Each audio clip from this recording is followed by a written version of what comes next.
Sunday ശാലോമിലേക്ക് സ്വാഗതം. ഞാൻ ജോസ് ജോൺ മല്ലികശ്ശേരി.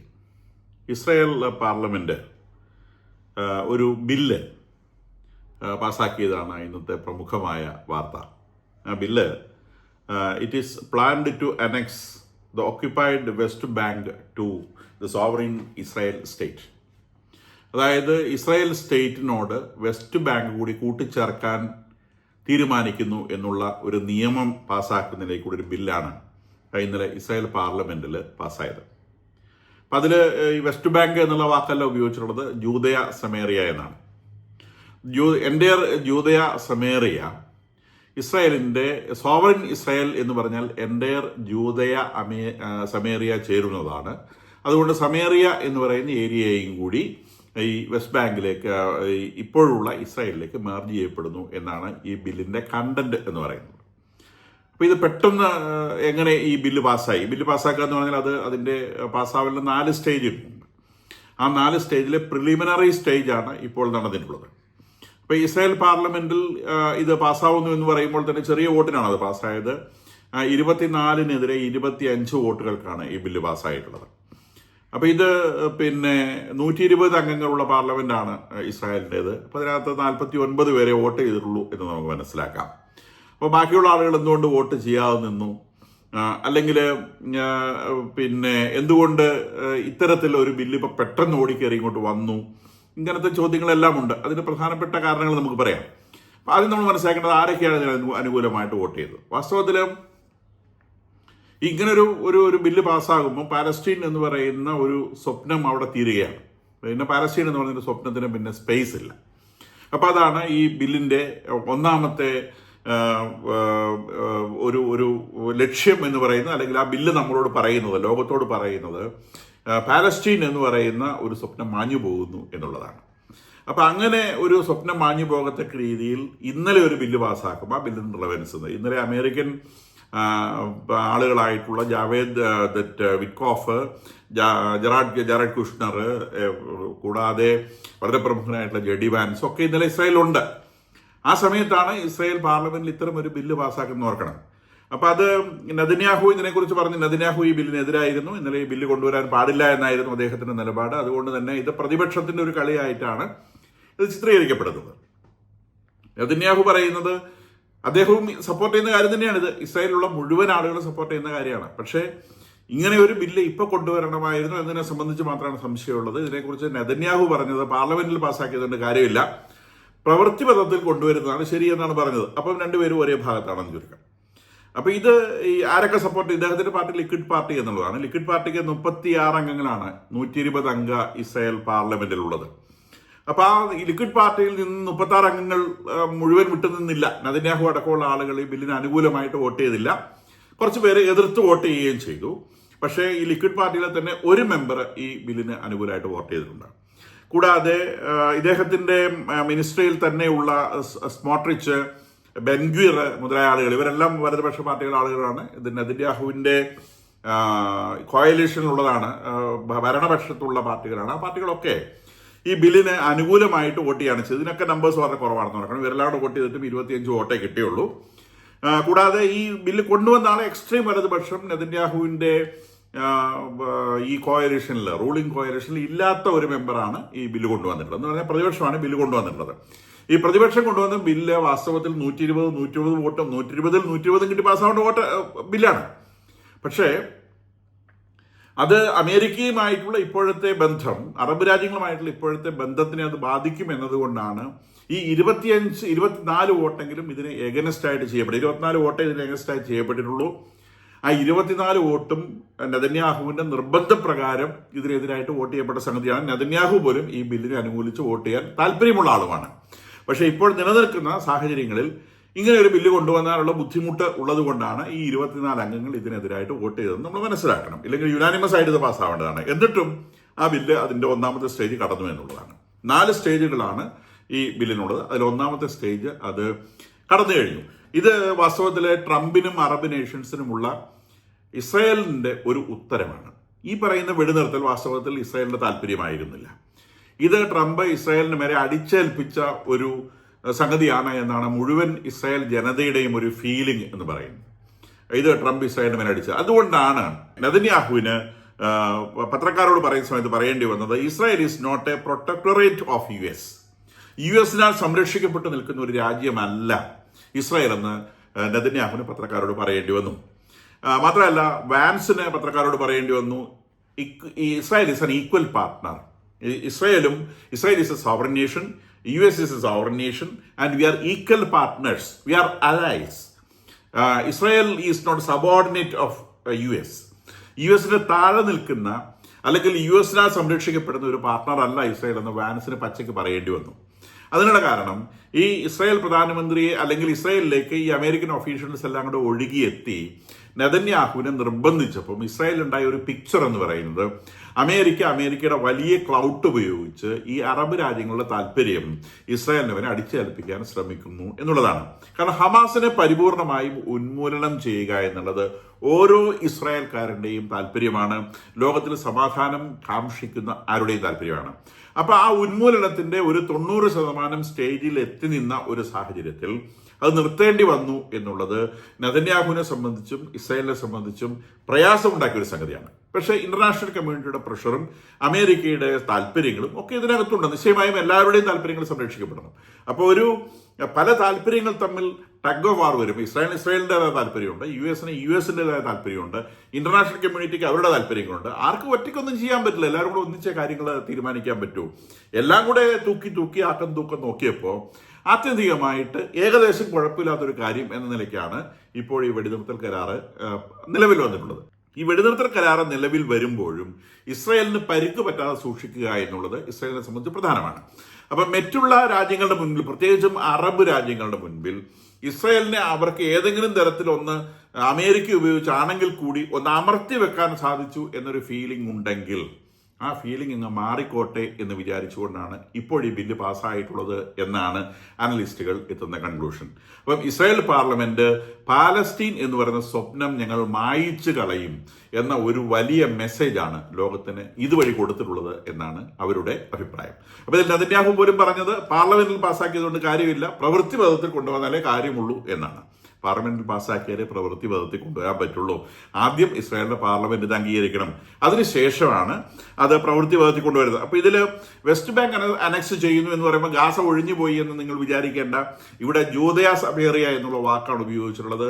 ഗാസ എന്ന് പറയുന്ന ഒരു സെപ്പറേറ്റ് റീജിയൻ ആണെങ്കിലും AD 67 ഒരു റോമാ സാമ്രാജ്യത്തിന്റെ ഒരു എഡിക്റ്റ് പ്രകാരം, ഒരു ഉത്തരവ് പ്രകാരം ഈ ഗാസ എന്ന് പറയുന്ന പ്രദേശം ജൂദയയുടെ ഭാഗമായി കൂട്ടിച്ചേർക്കപ്പെട്ടിട്ടുണ്ട്. അപ്പൊ ഗാസ എന്ന് പറയുന്ന ജൂദയയുടെ ഭാഗമാണ്. ഇപ്പോഴത്തെ വെസ്റ്റ് ബാങ്ക് എന്ന് പറയുന്നത് സമേറിയയാണ്. അപ്പം സമേറിയയും ജൂദയയും ചേർന്നിട്ടുള്ള തങ്ങളുടെ പിതാക്കന്മാരുടെ നാട് തങ്ങളുടേതാവണം എന്നാണ് അവർ പറയുന്നത്. പക്ഷേ ഒരു ചെറിയ പ്രശ്നം കൂടി ഇവിടെ കിടക്കുന്നുണ്ട്. ജോർദാന്റെ കയ്യിലുള്ള ഈസ്റ്റ് ബാങ്ക് എന്ന് വിളിക്കുന്ന വലിയൊരു പ്രദേശം കൂടി ഇവരുടെ പിതാക്കന്മാരുടെ നാടാണ്.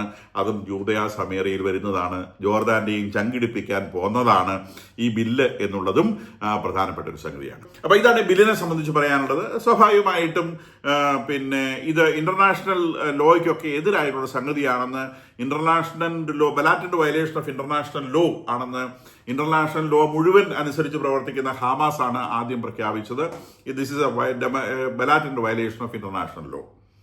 ഇനി ഇവരുടെ കൂടെ ഇത് ഇന്റർനാഷണൽ ലോയുടെ വയലേഷൻ ആണെന്ന് പറഞ്ഞത് ഖത്തറും സൗദി അറേബ്യയും ജോർദാനുമാണ്. അപ്പം ഖത്തറും സൗദി അറേബ്യയും ജോർദാനും ഒക്കെ ഇന്റർനാഷണൽ ലോ ഭയങ്കരമായിട്ട് പാലിക്കുന്നവരാണ്. കാരണം അവരുടെ നാട്ടിലെ പൗരന്മാർക്ക് ഭയങ്കര സ്വാതന്ത്ര്യമാണല്ലോ. ഇതെല്ലാം ഏകാധിപത്യത്തിൽ നിലനിൽക്കുന്ന രാജ്യങ്ങളാണ്. ഇവിടെ ഒന്നും ജനാധിപത്യത്തിന്റെ അംശം പോലും. രാജാവ് തീരുമാനിക്കും, രാജാവ് നടത്തും, ആരുടെ തല വേണം രാജാവിന് വെട്ടാം. അത്തരം നിയമങ്ങൾ നിലവിലുള്ള രാജ്യങ്ങളാണ് ഇന്റർനാഷണൽ ലോയെ കുറിച്ച് സംസാരിക്കുന്നതെന്ന് മനസ്സിലാക്കണം. ആദ്യം ഏറ്റവും ഉച്ചത്തിൽ ഇന്റർനാഷണൽ ലോയെ കുറിച്ച് സംസാരിക്കുന്നത് ഹമാസ് ആണ്. കാരണം ഇന്റർനാഷണൽ ലോ അനുസരിച്ച് അല്ലാതെ അവർ പ്രവർത്തിക്കാറേയില്ല. പിന്നെ വാൻസ് എന്ന് പറയുന്ന വാൻസ് ഇവിടെ ഉണ്ടായിരുന്നു. അപ്പൊ വാൻസ് ഇതിനെക്കുറിച്ച് പറഞ്ഞത് ഇത് സമാധാന നടപടികൾക്ക് തുരങ്കം വയ്ക്കാൻ പോകുന്ന ഒരു തീരുമാനമാണ്. ഇത്തരം ഒരു തീരുമാനത്തിലേക്ക് ഇപ്പോൾ എത്തേണ്ടതില്ലായിരുന്നു എന്നാണ് വാൻസ് പറഞ്ഞത്. കൂടുതൽ അതിനെക്കുറിച്ച് അദ്ദേഹം പറയാൻ ഇടയായിട്ടില്ല. നെതന്യാഹു ഈ ബില്ലിനെ സപ്പോർട്ട് ചെയ്യാത്തിടത്തോളം കാലം വാൻസിനെ സംബന്ധിച്ച് വലിയ ബുദ്ധിമുട്ടില്ലാതെ അദ്ദേഹത്തിന് അവിടുന്ന് രക്ഷപ്പെടാൻ സാധിച്ചു എന്നുള്ളതാണ് നമ്മൾ മനസ്സിലാക്കുന്നത്. അതിനിടയിലൂടെ ഈജിപ്ഷ്യൻ ജനറൽ ഹസാൻ റഷാദ് ഇതിനിടയിലൂടെ തന്നെ, അതായത് ഈ വാൻസ് അടക്കമുള്ള ആളുകൾ ഇസ്രായേലുള്ള സമയത്ത് തന്നെ ഈജിപ്ഷ്യൻ ജനറൽ ഹസൻ റസാദും എത്തിയിരുന്നു. അദ്ദേഹം നെതന്യാഹുവിനെയും ഷിൻബെറ്റ് ഡയറക്ടർ ഡാവിഡ് സിന്നിയെയും മറ്റ് സെക്യൂരിറ്റി ഓഫീഷ്യൽസിനെയും കാണുകയുണ്ടായി. അപ്പം ഈ പറയുന്ന ഫേസ് 1 ഫേസ് 2 എന്നൊക്കെ പറയുന്നത് പ്രാബല്യത്തിൽ വരുത്തേണ്ടത് ഇസ്രായേലും അറബ് രാജ്യങ്ങളും കൂടിയാണ്. അമേരിക്ക ഇതിനകത്തൊരു മീഡിയേറ്ററിൻ്റെ റോളിലാണുള്ളത്. അപ്പോൾ ഇതിൽ ഈജിപ്തിൽ നിന്ന് ഈ ഹസൻ റഷീദ് വന്നിട്ടുള്ളത് സ്റ്റേജ് 2 കടക്കുക എന്നുള്ള ഒരു പ്രോസസ്സിനെ കുറിച്ച് സംസാരിക്കാൻ വേണ്ടിയാണ്. അപ്പം നെതന്യാഹുവും ഈ ഷിൻബെറ്റിന്റെ ഡയറക്ടറായിട്ടുള്ള ഡാവിഡ് സിനി, ഷിൻബെറ്റ് നമുക്കറിയാവുന്നതുപോലെ ഇസ്രായേൽ ചാര സംഘടനയുടെ അവരുടെ ഉള്ളിലുള്ള ചാരപ്രവർത്തനങ്ങൾ നിർവഹിക്കുന്നത്, ഗാസയിലൊക്കെയുള്ള പ്രവർത്തനങ്ങൾ നിർവഹിക്കുന്നത് അവരാണ്. പുറമെയാണ് മൊസാദ് അത് ചെയ്യുന്നത്. മിലിറ്ററി ഇന്റലിജൻസ് എന്ന് പറയുന്നത് മൂന്നാമതൊരു വിങ് കൂടിയുണ്ട്. അപ്പം ഇസ്രായേൽ ഇന്റലിജൻസിന് അല്ലെങ്കിൽ ചാര സംഘടനയ്ക്ക് 3 വിങ്ങുകളാണ്. അതിൽ നമുക്ക് പരിചയമുള്ളത് മൊസാദിനെയാണ്. അത് ഇന്റർനാഷണൽ വിങ്ങാണ്. ഇസ്രായേലിന് പുറത്ത്, ഇസ്രായേൽ എന്ന രാജ്യത്തിന് പുറത്ത് പ്രവർത്തിക്കുന്ന ചാര സംഘടനയാണ് മൊസാദ് എന്ന് പറയുന്നത്. ഇസ്രായേലിന്റെ ഉള്ളിൽ, ടെറിട്ടറിക്കുള്ളിലുള്ള വിവരങ്ങൾ ശേഖരിക്കുന്നത്, പൊതുജനങ്ങളുടെ ഇടയിൽ പ്രവർത്തിക്കുന്നത്, ഗാസയിൽ പ്രവർത്തിക്കുന്നത്, അതൊക്കെ ചെയ്യുന്നത് ഷിൻബെറ്റ് എന്ന് പറയുന്ന ഒരു സംഘടനയാണ്. അതും ചാര സംഘടന തന്നെയാണ്. കൂടാതെ ഇസ്രായേൽ മിലിറ്ററിക്ക് അവരുടേതായ ചാര സംഘടനയുണ്ട്, ദാറ്റ് ഈസ് മിലിറ്ററി ഇന്റലിജൻസും ഉണ്ട്. അപ്പോൾ ഇത് 3 കൂടെ ചേരുന്നതാണ് ഇസ്രായേലിന്റെ ഇന്റലിജൻസ് എന്ന് പറയുന്നത്.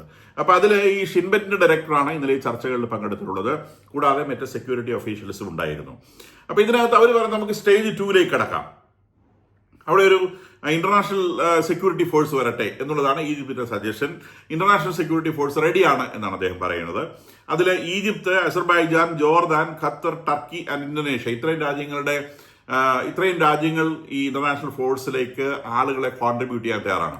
അപ്പൊ അത് അത്രയും ആളുകളുടെ ഒരു കോൺട്രിബ്യൂഷനിലുള്ള ആളുകളെ കൊണ്ട് ഇപ്പോൾ തന്നെ ഇന്റർനാഷണൽ ഫോഴ്സ് ഈ പറയുന്ന ഗാസയിലേക്ക് പ്രവേശിക്കാൻ തയ്യാറായി നിൽക്കുകയാണ് എന്നുള്ളതാണ് ഈ ഈജിപ്ഷ്യൻ ജനറലിന്റെ ഒന്നാമത്തെ ഓഫർ. കൂടാതെ യുണൈറ്റഡ് അറബ് എമിറേറ്റ്സും മൊറോക്കോയും ഈ ഒരു ഇന്റർനാഷണൽ സെക്യൂരിറ്റി ഫോഴ്സിൽ ചേരണമോ എന്നുള്ള കാര്യം ഡിസൈഡ് ചെയ്യാൻ പോകുന്നു.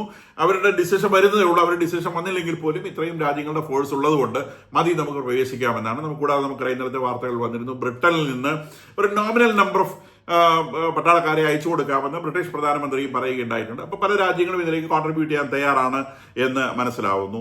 അപ്പോൾ ഇതിൽ ഇസ്രായേൽ ഒന്നാമത് പറഞ്ഞ കാര്യം സ്റ്റേജ് 1 തീരട്ടെ, എന്നിട്ട് നമുക്ക് സ്റ്റേജ് 2 കുറിച്ച് സംസാരിക്കാം. സ്റ്റേജ് 1 എന്ന് പറയുന്നത് ഡെഡ് ബോഡീസ് അടക്കമുള്ള മുഴുവൻ ബന്ദികളെയും തിരിച്ചു കൊടുക്കുക എന്നുള്ളതാണ്. അപ്പൊ അതിൽ നമുക്കറിയാവുന്നതുപോലെ ഇവരുടെ കയ്യിൽ ഇനിയും 13 ബന്ദികളുണ്ട്. അവർ പറഞ്ഞ 12 ഉള്ളൂ. പക്ഷെ ഇസ്രായേലിനെ സംബന്ധിച്ച് അവർ കൊടുത്ത ഒരു ഡെഡ് ബോഡി അവരുടേതല്ല എന്നവർ പറഞ്ഞിട്ടുണ്ട്. ഞങ്ങൾക്ക് ശരിക്കുള്ള ഡെഡ് പാപ്സ് കിട്ടണം, നിങ്ങൾ എന്തെങ്കിലും കൊണ്ടുതന്നിട്ട് കാര്യമില്ല എന്നവർ പറഞ്ഞിട്ടുണ്ട്. അപ്പൊ ഇവർ പറയുന്നത് ഈ ഇസ്രായേൽ തിരിച്ചു കൊടുക്കുന്ന ബന്ദികളെ ഒന്നും ഞങ്ങൾക്ക് തിരിച്ചറിയാൻ പറ്റുന്നില്ല. 56 ശവശരീരങ്ങൾ ഞങ്ങൾക്ക് തിരിച്ചറിയാൻ പറ്റാത്തതുണ്ട്. നിങ്ങൾക്ക് തിരിച്ചറിയാൻ പറ്റാത്തത് നിങ്ങളുടെ ഡാറ്റ ഇല്ലാത്തത് കൊണ്ടാണ്. പാരസ്യമുള്ള ആളുകൾക്ക് എണ്ണല്ലാത്തത് കൊണ്ടാണ് നിങ്ങൾക്കത് തിരിച്ചറിയാൻ പറ്റാത്തത്. നേരെ മറിച്ച് ഇസ്രായേലിൽ നിന്ന് പോയ ഓരോ ആളുകളെ കുറിച്ചും കൃത്യമായ ഡാറ്റയുണ്ട്, അതിന് എണ്ണമുണ്ട്. അപ്പൊ അതുകൊണ്ട് അവിടുന്ന് പോയ ആളുകളെ അവർക്ക് തിരിച്ചറിയാൻ പറ്റും. ഹമാസിന്റെ പാലസ്തീനിൽ നിന്ന് പോയ ആളുകൾക്ക് എവിടെ എണ്ണം, അവർ കൊന്നതാണോ ഇവർ കൊന്നതാണോ, ഡെഡ് ബോഡി എവിടെ കിടന്നതാണോ, എവിടെ നിന്ന് കിട്ടിയതാണ്, there is no data for that. അപ്പം അതിനെ സംബന്ധിച്ച് അത്രയേ ഉള്ളൂ. ഇത് പക്ഷേ അങ്ങനെയല്ല, ഇത് കൃത്യമായ ഡാറ്റ ഉണ്ട് എന്നാണ് ഇസ്രായേൽ പറയുന്നത്.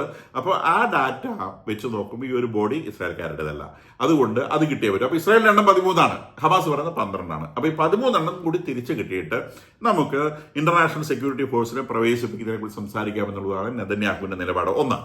രണ്ടാമത്തെ നിലപാട് അവർ പറയുന്നത് ടർക്കി എന്ന് പറഞ്ഞ രാജ്യം അവിടെ വന്നിട്ട് പട്ടാളം കളിക്കാൻ ഞങ്ങൾ സമ്മതിക്കുകയില്ല. ടർക്കി ഈ പറയുന്ന കുറച്ച് നാളായി ഇസ്രായേലുമായി വളരെയധികം അകന്നുപോയി, ഈ ഹമാസുമായിട്ടുള്ള വിഷയങ്ങളിൽ സംസാരിച്ച് അകന്നുപോയി. നേരത്തെ ടർക്കിയും ഇസ്രായേലും നല്ല ടേംസിലായിരുന്ന രാജ്യങ്ങളാണ്. അത് ഈ ഹമാസിന്റെ ഭീകരപ്രവർത്തനവുമായി ബന്ധപ്പെട്ടുള്ള ഇടപെടലുകളിൽ വല്ലാതെ ഹമാസിനെ സഹായിച്ചതിന്റെ പേരിൽ ടർക്കിയും ഇസ്രായേലും തമ്മിൽ വല്ലാതെ അകന്നുപോയി. അതുകൊണ്ട് ടർക്കിയുടെ ഫോഴ്സ് അവിടെ പറ്റുകയില്ല എന്ന് ഇസ്രായേൽ പറഞ്ഞിട്ടുണ്ട്. കൂടാതെ ഈ കടന്നു വരുന്ന ട്രക്കുകളെ സംബന്ധിച്ചാണ് വേറെ ഡിസ്പ്യൂട്ട് ഉള്ളത്. ഇപ്പൊ ഇവിടെ ദിവസവും 600 ട്രക്കുകൾ വീതം കടത്തിവിടാമെന്നുള്ളതാണ് കരാർ അനുസരിച്ചുള്ളത്. അങ്ങനെയാണെങ്കിൽ ഇപ്പോൾ ഇവിടെ 6600 ട്രക്കുകൾ എത്തേണ്ട സമയമായി. പക്ഷെ ഗാസയിൽ ഇതുവരെ 986 ട്രക്കുകളെ വന്നിട്ടുള്ളൂ. ബാക്കിയുള്ളതൊക്കെ ചെക്ക് പോയിന്റിൽ കൂടി ഇങ്ങടക്കാണ്. കാരണം ചെക്കിംഗ് ഈസ് സോ ടീഡിയസ്. ഇവന്മാർ ഇതിനകത്ത് എന്താ കടത്തിക്കൊണ്ട് വരുന്നതെന്ന് പറയാൻ പറ്റില്ല. അതുകൊണ്ട് അതുപോലെ ചെക്ക് ചെയ്ത ശേഷം മാത്രമേ ട്രക്കുകൾ കടത്തിവിടുന്നുള്ളൂ. അപ്പോൾ ഈ 600 ട്രക്കുകൾ ദിവസവും കടത്തിവിടുക എന്നുള്ളത് പ്രായോഗികമല്ല. അതിന്റെ പ്രധാനപ്പെട്ട കാരണം റാഫ ക്രോസിംഗ് തുറക്കാത്തതാണ്. ഇപ്പൊ ഇസ്രായേൽ പറയുന്നത് റാഫ ക്രോസിംഗ് തുറക്കണമെങ്കിൽ ഡെഡ് ബോഡി കിട്ടും. ഡെഡ് ബോഡി കിട്ടാതെ റാഫ ക്രോസിംഗ് തുറക്കില്ല. അപ്പൊ റാഫ ക്രോസിംഗ് തുറന്നു കഴിഞ്ഞാൽ ഇഷ്ടംപോലെ എയ്ഡ് കൊണ്ടുവരാനുള്ള സൗകര്യം അവിടെയുണ്ട്. കൂടാതെ ഈ റാഫ ക്രോസിംഗിലൂടെ തന്നെ ഈജിപ്തിലേക്ക് വേണമെങ്കിൽ ചികിത്സ തേടി പോകുന്ന ആളുകൾക്ക്, ഈ ഗാസ പ്രദേശത്തുള്ള ചികിത്സ തേടി പോകുന്ന ആളുകൾക്ക് പോവുകയും ചെയ്യാം. ഇപ്പൊ ഇസ്രായേൽ ആ ഒരു പ്രൊവിഷൻ തരണമെങ്കിൽ ഞങ്ങളുടെ നിങ്ങൾ പിടിച്ചു വെച്ച ആളുകളുടെ ശവശരീരങ്ങൾ ഞങ്ങൾക്ക് കിട്ടിയേ പറ്റൂ. കാരണം ഇവിടുന്ന് കൊന്നിട്ട് എടുത്തുകൊണ്ട് പോയ ബോഡികളടക്കമുണ്ട് എന്ന് നമുക്കറിയാം. അതങ്ങനെ കണ്ടില്ല കേട്ടില്ല എന്ന് പറയാൻ പറ്റില്ല. കൊണ്ടുപോയതാണോ തിരിച്ചു തന്നിരിക്കണം. തിരിച്ചു തരാതെ അതിന് സമാധാനം ഉണ്ടാകുന്ന പ്രശ്നമില്ല. കാരണം നിങ്ങൾ ഹമാസ് ഞങ്ങളുടെ മണ്ണിൽ കയറി ഉണ്ടാക്കിയ പ്രശ്നമാണ്, ഞങ്ങൾ അങ്ങോട്ടൊന്നും ഉണ്ടാക്കിയ പ്രശ്നമല്ല. നിങ്ങൾ സമാധാനക്കാർ ഉണ്ടാക്കുന്ന സമയത്ത് നിങ്ങൾ ഒരിക്കൽ പോലും ഈ പറയുന്ന ബോഡികൾ ഞങ്ങളുടെ കയ്യിൽ ഇല്ല എന്ന് നിങ്ങൾ പറഞ്ഞിട്ടില്ല. സമാധാനക്കാർ വന്നു, വെടി നിന്ന് കഴിഞ്ഞപ്പോഴാണ് നിങ്ങൾ പതുക്കെ വർത്താനം പറഞ്ഞു തുടങ്ങിയത്. വെടി നിൽക്കുന്നവരെ നിങ്ങൾക്ക് പറയാൻ വർത്താനമൊന്നുമില്ലായിരുന്നു. ഞങ്ങളെ കൊണ്ട് വെടി നിർത്തിച്ച് കാര്യം കണ്ട ശേഷം നിങ്ങൾ അങ്ങനെ വെച്ച് കളിക്കേണ്ട, ഞങ്ങളെ കൊണ്ട് പറ്റുന്നത് പോലെ ഞങ്ങൾ ഇപ്പോഴും തിരിച്ചു തരും എന്നുള്ളതാണ്. അപ്പോൾ ഇന്റർനാഷണൽ ഫോഴ്സ് അവിടെ പ്രവേശിക്കുന്നതിന് ഈ പറയുന്ന ഇസ്രായേലിനെ സംബന്ധിച്ച് അവരെ സംബന്ധിച്ച് വലിയ ഭീതി ഉളവാക്കുന്ന സംഗതിയാണ്. അപ്പം അത് വാൻസുമായിട്ടുള്ള ചർച്ചയിൽ വളരെ പ്രധാനപ്പെട്ട ഒരു പോയിന്റ് ഈ ഇന്റർനാഷണൽ ഫോഴ്സ് അവിടെ വരുന്നതുമായി ബന്ധപ്പെട്ടാണ്. അപ്പം അതിൽ ഈ അമേരിക്ക അവിടെ ഫോഴ്സിനെ കൊടുക്കില്ല എന്ന് പറയുന്നതിന് കാരണവും ഈ പറയുന്ന പ്രശ്നം തന്നെയാണ്. എന്താണെന്ന് ചോദിച്ചാൽ ഇസ്രായേലിന് അവിടെ ഹമാസ് ബിൽഡപ്പ് ഉണ്ടെങ്കിൽ അവർ കയറി അടിക്കും, അത് ഉറപ്പാണ്. അപ്പൊ അങ്ങനെ ഹമാസ് ബിൽഡപ്പിനെ കയറി അടിക്കുന്ന സമയത്ത് ഇന്റർനാഷണൽ ഫോഴ്സിന്റെ തലയിൽ ബോംബ് വിടാനുള്ള സാധ്യതയുണ്ട്. അപ്പൊ സ്വാഭാവികമായിട്ടും വേറെ ഏതെങ്കിലുമൊക്കെ രാജ്യങ്ങളുമായിട്ട് അവരുടെ പട്ടാളക്കാർ മരിച്ചാൽ ഒരു രാജ്യവും സമ്മതിക്കില്ല.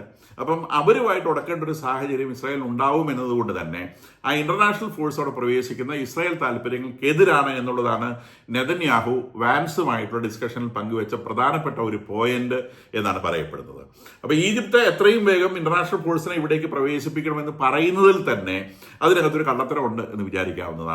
കാരണം ഇവര് അവിടെ പ്രവേശിക്കുകയും ഇവർക്ക് ഈ ഹമാസിനെ ഡിസാം ചെയ്യാൻ സാധിക്കാതെ വരികയും ചെയ്താൽ, ഇവരെ ഹമാസിന് നേരെ കണ്ണടയ്ക്കുന്ന ഒരു സാഹചര്യം ഉണ്ടായാൽ മിക്കവാറും പീസ് കീപ്പിംഗ് ഫോഴ്സുകളുടെ രീതി അതാണ്. അവരങ്ങോട്ട് വെടിവെച്ച് ആരെയും കൊല്ലാനും നിൽക്കാറില്ല. അപ്പൊ അവരുടെ ഇടയിൽ സിറിയയിലൊക്കെ ഇത് ധാരാളം നമ്മൾ കണ്ടിട്ടുള്ളതാണ്. സിറിയയില് UN പീസ് കീപ്പിംഗ് ഫോഴ്സിന്റെ മൂക്കിന് താഴെയാണ് സിറിയയിൽ ഹിസ്ബുൾ അത്രയും വലിയ ബിൽഡപ്പ് ഉണ്ടാക്കിയത് നമുക്ക് മനസ്സിലാക്കണം. ഒരു രാജ്യത്തിനുണ്ടാകാവുന്ന സന്നാഹങ്ങൾ മുഴുവൻ ഇന്റർനാഷണൽ പീസ് കീപ്പിംഗ് ഫോഴ്സിന്റെ മൂക്കിന് കീഴെ ഹിസ്ബുള്ള ബിൽഡ് ചെയ്യുകയും ആ ഹിസ്ബുളെ ഒരു കൊല്ലം മുഴുവൻ യുദ്ധം ചെയ്തിട്ടാണ് ഇസ്രായേലിനെ തോൽപ്പിക്കാൻ സാധിച്ചതെന്നുള്ള കാര്യവും നമ്മൾ മനസ്സിലാക്കേണ്ട സംഗതിയാണ്. അതിനിടയിലൂടെ ഇന്റർനാഷണൽ ഫോഴ്സുകൾക്ക് പരിക്ക് പറ്റിയിരുന്നു. പക്ഷേ ഇതങ്ങനെയല്ല, ഇത് വളരെ ചെറിയൊരു സ്ഥലമാണ്. ഈ വളരെ ചെറിയ സ്ഥലത്ത് ഇന്റർനാഷണൽ ഫോഴ്സ് പ്രവേശിക്കുകയും അവർക്ക് ഹമാസിനെ നിയന്ത്രിക്കാൻ കഴിയാതെ വരികയും ചെയ്യുന്ന ഒരു സാഹചര്യം ഉണ്ടായാൽ നിശ്ചയമായും അത് ഇസ്രായേലിന് കൂടുതൽ പ്രശ്നങ്ങൾ സൃഷ്ടിക്കും. ഹമാസിനെ ആക്രമിക്കുമ്പോൾ ഇന്റർനാഷണൽ ഫോഴ്സിൽപ്പെട്ട ആളുകൾക്ക് പരിക്ക് പറ്റാനുള്ള സാധ്യതയുണ്ട്. അതുകൊണ്ട് ഇന്റർനാഷണൽ ഫോഴ്സ് ഡിസാമിങ് കഴിഞ്ഞിട്ട് അവിടെ പ്രവേശിച്ചാൽ മതി എന്നുള്ളതാണ്. അല്ലെങ്കിൽ ഇന്റർനാഷണൽ ഫോഴ്സ് അവിടെ കയറുന്നുണ്ടെങ്കിൽ കയറുമ്പോൾ തന്നെ ഹമാസിന്റെ ആയുധങ്ങൾ അവരുടെ കാൽച്ചുവട്ടിലുണ്ടാവണം. ഇതാണ് ഇസ്രായേലിന്റെ ഡിമാൻഡ്. നിങ്ങൾക്കത് പറ്റുകയില്ലെങ്കിൽ നിങ്ങൾ അങ്ങോട്ട് പ്രവേശിക്കേണ്ട, ആ പണി ഞങ്ങൾ ചെയ്തോളാം. ഇതാണ് ഇസ്രായേലിന്റെ നിലപാട്. കാരണം ഫോഴ്സ് ഉപയോഗിച്ചത് ചെയ്യണമെങ്കിൽ ആകാശത്ത് ബോംബ് വാരിടാതെ പറ്റിയാല. അങ്ങനെ ചെയ്യുമ്പോൾ താഴെ നിൽക്കുന്നവന്റെ തല കൃത്യമായിട്ട് പ്രൊട്ടക്ട് ചെയ്ത് ഹെൽമെറ്റ് വെച്ചിട്ടൊന്നും പ്രൊട്ടക്ട് ചെയ്യാൻ പറ്റൂല. ഇപ്പൊ ഇന്റർനാഷണൽ ഫോഴ്സുകാരൻ ചത്തുപോയി എന്ന് പറഞ്ഞ് കരഞ്ഞിട്ട് കാര്യമില്ല, വെറുതെ വഴിയെ വരുന്നതുകൊണ്ട് വഴക്കുണ്ടാക്കേണ്ടി വരും. അതുകൊണ്ട് ഫേസ് 2 കടക്കാൻ ഇസ്രായേൽ വളരെ ശ്രദ്ധിച്ച് മാത്രമേ അനുവാദം കൊടുക്കുകയുള്ളൂ എന്നാണ് ഈ കഴിഞ്ഞ 2-3 ദിവസത്തെ ചർച്ചകളിൽ നിന്ന് ഉരുത്തിരിഞ്ഞു വന്ന ഏറ്റവും പ്രധാനപ്പെട്ട കാര്യം. അതിന് അവർ പിടിവള്ളിയായി പിടിച്ചിട്ടുള്ളത് ഈ 13 ശവശരീരങ്ങളാണ്.